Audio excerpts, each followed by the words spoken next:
Stand up comedian है वीरदास, उनकी बात कर लेते हैं, जिन्होंने अमेरिका की राजधानी वॉशिंगटन डीसी में टू इंडिया नाम से एक कविता पढ़ी जिसमें भारत की पहचान पर एक संगीन आरोप पढ़ दिया। वीरदास के सस्ते साहित्यिक समझ का पोस्टमार्टम बेहद जरूरी है। कंगना अगर गलती कर रही हैं तो वीरदास ने भी उतनी ही बड़ी गलती की है। वीरदास विदेशी धरती पर खड़े होकर हिंदुस्तान के बारे में जो कुछ बोलते हैं चंद पैसे कमाने की खातिर, वो बेहद आपत्तिजनक है। पहले सुनिए कि वीरदास ने क्या कहा था। देश का ही नमक खाकर देश की इज्जत कैसे उछाली जाती है, ये काम वीरदास ने कर दिखाया है। जो पेशे से तो खुद को कॉमेडियन बताते हैं, लेकिन आजकल वो अपनी दुकान देश की इज्जत बेचकर चला रहे हैं। ना आपने अमेरिका में खड़े होकर विदेशी जनता के सामने कितनी बेशर्मी से वीरदास कह रहे हैं कि वो उस देश से आते हैं जहां दिन में महिलाओं की पूजा होती है और रात में गैंग रेप। सच तो यह है कि उनका ये बयान ही देश की मर्यादा के साथ किसी गैंग रेप की कोशिश से कम नहीं। और ऐसा नहीं है कि उन्होंने अनजाने में ये कहा हो, बल्कि वो जॉन एफ कैनेडी सेंटर में खड़े होकर हिंदुस्तान की बेइज्जती का बाकायदा लिखित पाठ कर रहे थे। जज्बात बहुत सॉफ्ट हैं, तभी तो वीरदास 130 करोड़ हिंदुस्तानियों के जज्बातों से खेलने की जरूरत कर रहे हैं। अपने सड़क छाप सस्ते साहित्य के सड़ चुके शब्दों से हिंदुस्तान की वो तस्वीर पेश कर रहे हैं जो हकीकत से कोसों दूर है। वीरदास जैसे लोगों का पेट गालियां देकर पलता है, लेकिन ये काम राष्ट्र की गरिमा को ठेस पहुंचाने वाला है। दिल्ली और मुंबई में उनके खिलाफ शिकायत दर्ज हुई है और कानूनी कार्रवाई होते ही वीरदास का बिलबिलाता हुआ सफाईनामा ट्विटर पर आ गया। इस लंबे चौड़े सफाईनामे में वीरदास को अब चमकता दमकता हिंदुस्तान दिख रहा है। लिखा है, मेरा वीडियो दो अलग अलग भारत के द्वंद्व पर व्यंग है। जैसे किसी भी राष्ट्र में प्रकाश और अंधकार है, अच्छाई और बुराई है, इसमें कोई भी रहस्य नहीं है। मुझे अपने देश पर गर्व है और मैं उस गर्व को पूरी दुनिया में ले जाता हूँ। मेरे लिए लोगों से भरा कमरा और उसमें भारत की जय जयकार ही शुद्ध प्रेम है। उसने जो बोला वो तो गलत है ही, लेकिन उसको जो है समर्थन करने में जो ग्रैंड ओल्ड पार्टी है वो अपनी भूमिका निभा रही है। तो कांग्रेस का जो कुनबा है वो कॉमेडियन का एजेंडा बनता जा रहा है। अनर्गल प्रलाप करने वालों के बारे में मैं क्या कहूँ, भगवान उनको सद्बुद्धि दे।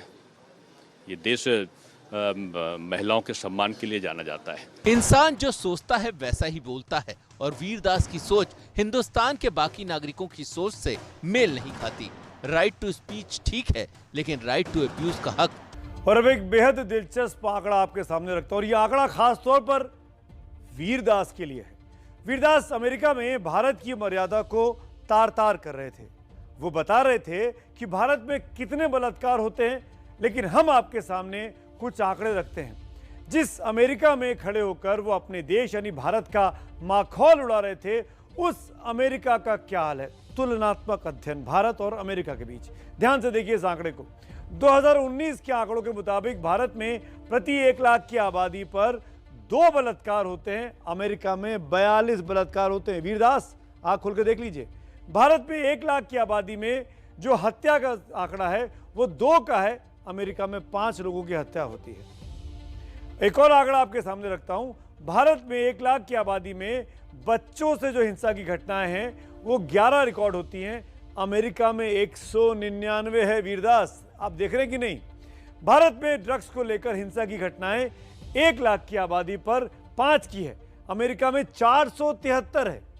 यह अमेरिका है जिस अमेरिका की भूमि पर खड़े होके आप अपनी मातृभूमि को, अपने भारत को, अपने देश को कोस रहे थे, उसकी आलोचना कर रहे थे। लेकिन वीरदास को यह नहीं दिखा। वीरदास तो वही देखना चाहते थे जो उनको पसंद आ रहा है। ऐसा इसलिए है कि वो हास्य की जगह पर हास्यास्पद स्थिति पैदा करते रहे हैं। यही वीर साहब के साथ सबसे बड़ी दिक्कत है, और कॉमेडी के नाम पर विवाद पैदा करना जैसे उनकी फितरत बन गई है। जिस हिंदुस्तान का माहौल अमेरिका में वीरदास उड़ा रहे थे, उस अपने देश की ताकत को भी बता देते तो शायद बहुत अच्छा होता। वीरदास को दुनिया को ये बताना चाहिए था कि भारत दुनिया का सबसे बड़ा दूध उत्पादक देश है। भारत दुनिया का सबसे बड़ा जूट उत्पादन करने वाला देश भी है। चावल, गेहूं, सब्जी और कपास उपजाने में भारत दुनिया का दूसरा सबसे बड़ा देश है। भारत दुनिया की चौथी सबसे बड़ी सैन्य शक्ति भी है। सैनिकों की संख्या के लिहाज से दूसरे नंबर पर भारत आता है। दुनिया की परचेजिंग पावर पैरिटी यानी पीपीपी में तीसरी सबसे बड़ी अर्थव्यवस्था है भारत की। और जिस अमेरिका में खड़े होकर वीरदास भारत पर फप्तियां कस रहे थे, वहां हर 7वां डॉक्टर हिंदुस्तानी है। यानी अमेरिका में अगर हिंदुस्तानी डॉक्टर ना हो तो अमेरिकियों का इलाज ना हो पाए। अमेरिका में IBM से लेकर गूगल, माइक्रोसॉफ्ट से लेकर एबॉट तक की तमाम बड़ी बड़ी कंपनियों के CEO इंडियंस हैं, हिंदुस्तानी हैं, भारतीय हैं। प्राउड का विषय है हमारे लिए। भारत की ताकत की का जो डंका है वो संयुक्त राष्ट्र तक में बज चुका है, जिसकी गूंज दुनिया में सुनाई दी। लेकिन वीरदास जैसे लोगों ने तो कान में जैसे सुइयां ठूसी हुई थी, उनको कहां सुनाई पड़ती। आज सुनाते हैं, क्योंकि आज वीरदास जरूर देख रहे होंगे। आपका फेवरेट शो इंडिया चाहता है, वो जानते हैं कि भारत में आज वो सुर्खियों में है। आप सुनिए कि संयुक्त राष्ट्र में सितंबर 2017 में तब की विदेश मंत्री सुषमा स्वराज ने अपनी भारत के बारे में क्या कुछ कहा। सभापति जी, हमने IITs बनाए, इंडियन इंस्टीट्यूट ऑफ टेक्नोलॉजी, हमने IIMs बनाए, इंडियन इंस्टीट्यूट ऑफ मैनेजमेंट, हमने एम्स जैसे अस्पताल बनाए, all India institute of medical sciences, हमने अंतरिक्ष के क्षेत्र में विश्व प्रसिद्ध संस्थान बनाए। और पाकिस्तान वालों, आपने क्या बनाया?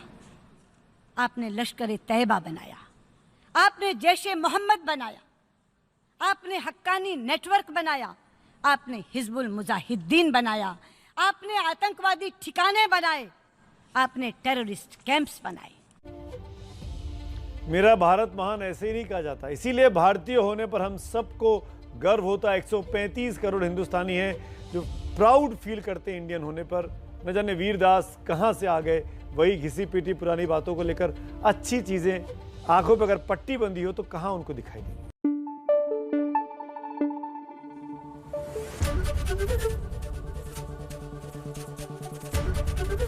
ABP न्यूज आपको रखे आगे।